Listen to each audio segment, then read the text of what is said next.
essa construção do homem viril, distante das fraquezas femininas, foi sustentada até acontecer a Primeira e a Segunda Guerra Mundial, quando os treinamentos militares ainda mantinham aquela mesma metodologia dos guerreiros gregos e romanos.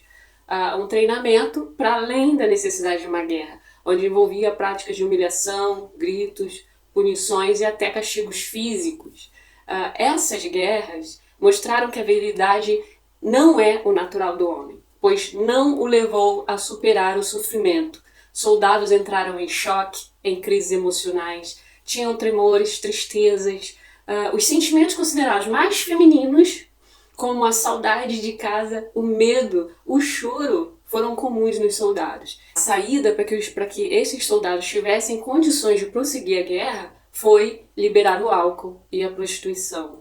Lacan falou que o homem ele não tem uma referência de homem, mas sim um referencial do que não é um homem. Outros estudiosos, homens, confirmaram que, para ser homem, o interesse das mulheres não é o maior critério, mas sim a aprovação dos outros homens.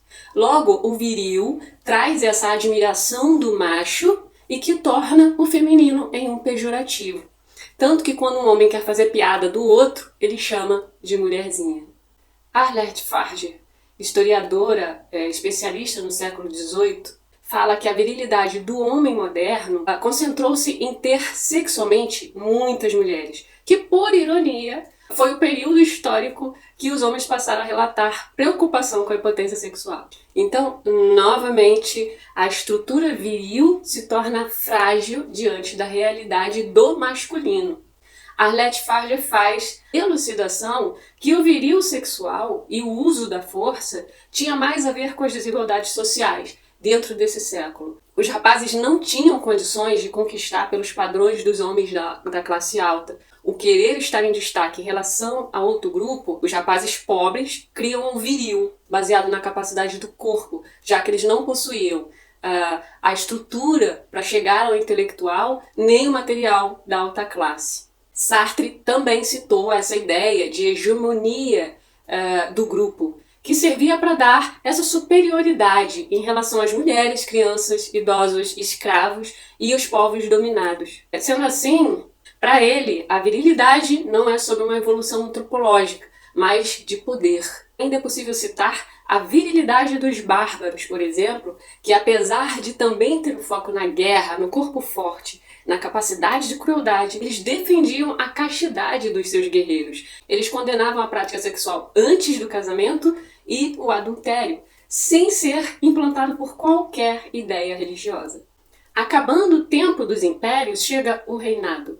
E novamente o homem molda a virilidade pelos cavaleiros, que dessa vez a marca é pelas aventuras sexuais com prostitutas. Mas também o outro lado, que era o romantismo. Inclusive a gente vê isso nas histórias de Dom Quixote, quando ele diz que um cavaleiro sem a sua musa era incompleto. Mesmo a história de Cristo traz uma marca da virilidade histórica, desse homem que, para honrar a sua palavra, ele não apenas sofreu, mas ele suou sangue.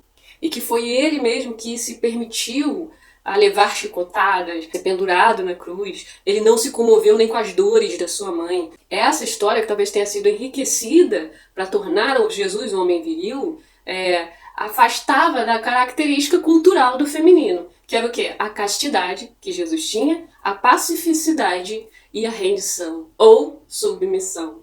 O tornar-se homem, tornar-se mulher é um caminho de acesso. Por exemplo, para ver homens viris é preciso construir mulheres passivas. Para homens passivos é preciso a construção de mulheres virilizadas, ou seja, o virilismo. Essas distinções é para colocarem longe de seres reflexos. O que seria um ser reflexo? É a minha imagem no espelho. O que em mim é mão direita, no espelho é mão esquerda, mas não deixa de ser a minha imagem. Ela está apenas invertida. Mas socialmente não é aceitável essa aproximação. A virilidade, por fim, na história, ela mostra ser uma armadura para esconder o frágil, uma tentativa de dispersar qualquer sombra do feminino. Um homem mais à imagem de um deus do que um igual humano. E, pior ainda, um igual humano incompleto como a mulher.